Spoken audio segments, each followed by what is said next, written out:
Hey guys, it's the Hero Brian Slayer back with part 7 of What Happened to My Faces. But this one's called I Think There's Something Wrong with My Family. Okay. I've arrived in Toronto a few nights ago. One second, I need water.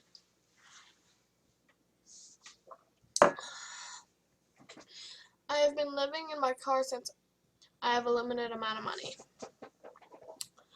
I've eaten fast food every day and I hate it. I need a home, but the only home I know is infested with people pretending to be my family. I am terrified, depressed, and I am on the verge of committing suicide.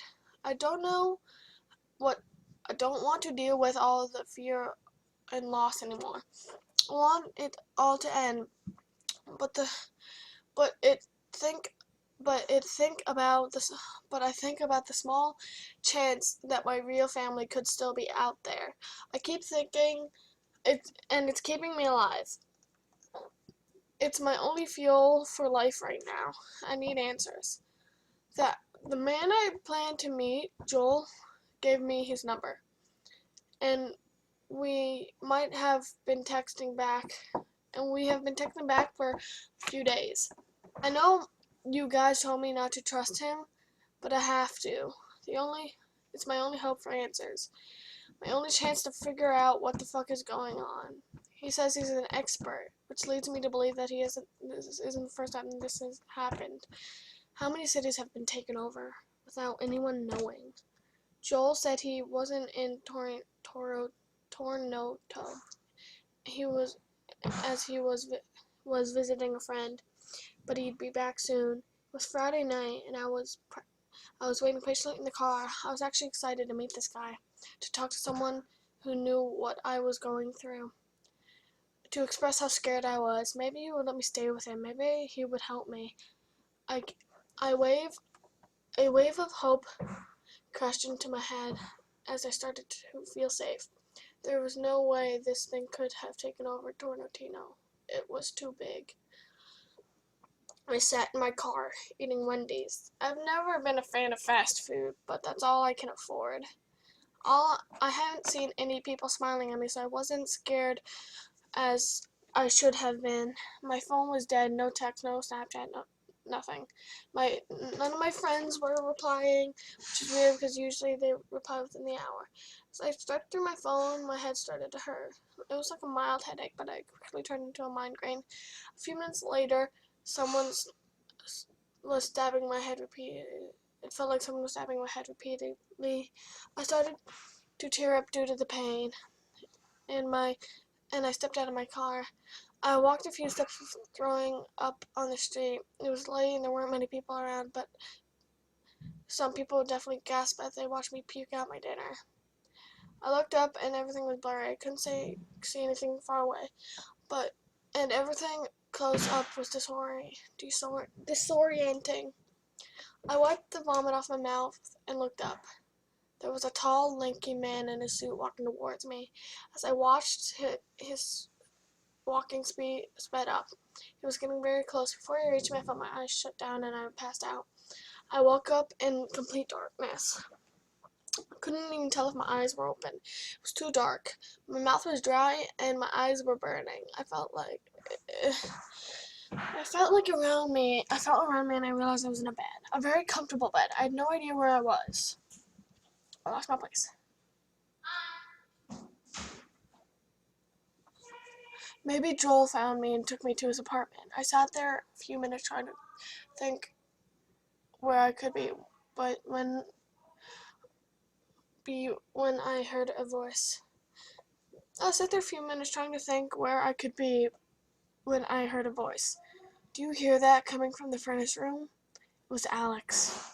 I was in her bed, in my basement, in my house. Somehow I traveled all the way back home, and I don't know who brought me here or how, but I was terrified. I suddenly got a lot cooler than it already was, and I could hear a faint whispering coming from Alex's direction. I couldn't see anything, but I heard a man's voice whispering, and it sounded like gibberish, or maybe a different language. Can you go check it out? Asked Alex. I thought these things already knew. I figured out what they were. I meant I left home for days without telling any of them, and I acted scared as shit. Why would they still play along? I reached for the light. I knew that was beside Alex's bed and turned it on. I squinted my eyes as I adjusted to the dim light. As I could make out Alex's figure standing 10 feet away from the bed. She was facing the furnace room, arms at her sides. Can you go check it out? She repeated. I decided to play along. Maybe it didn't know I knew. No, I'm sleeping, I stuttered.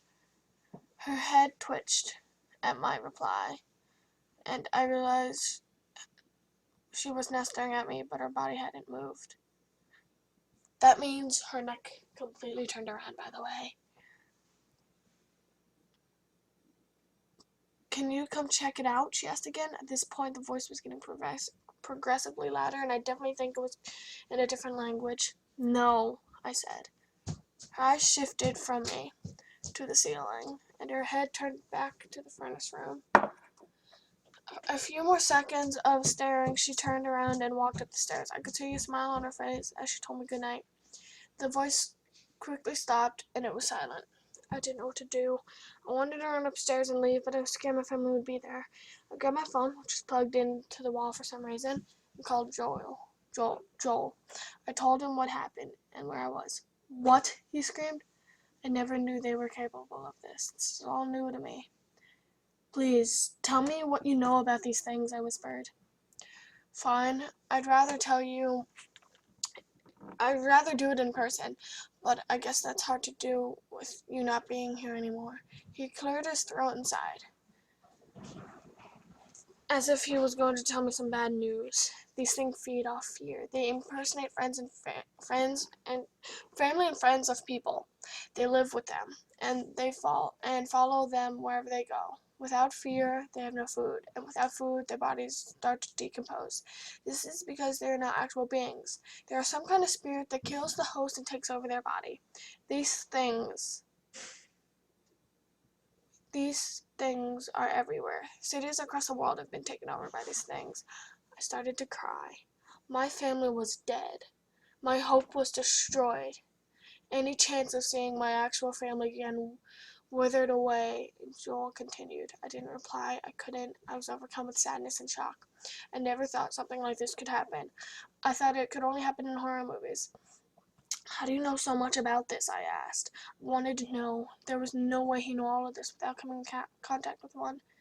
I could hear Joel's lips open and close as he was trying to find the best answer for my question.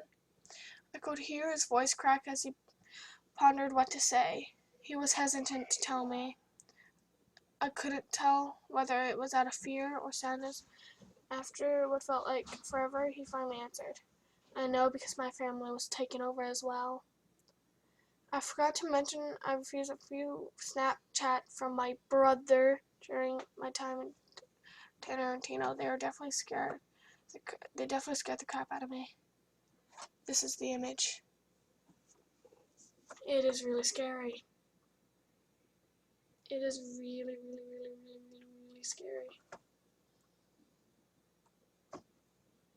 Holy God. Look at that. That is really scary.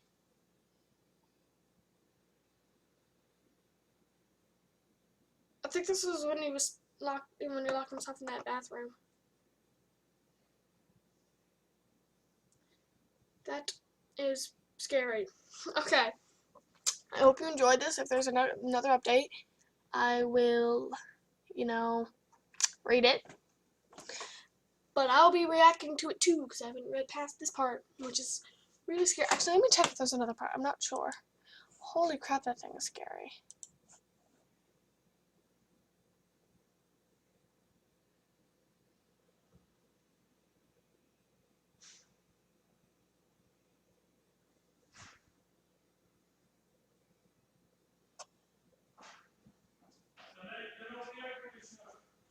Trinity's in...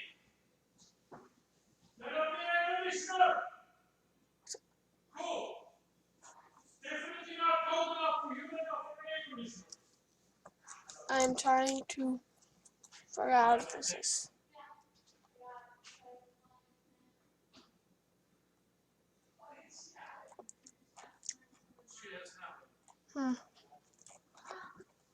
It's a before one, but it's boring, so I'm not gonna read it. I hope you enjoyed.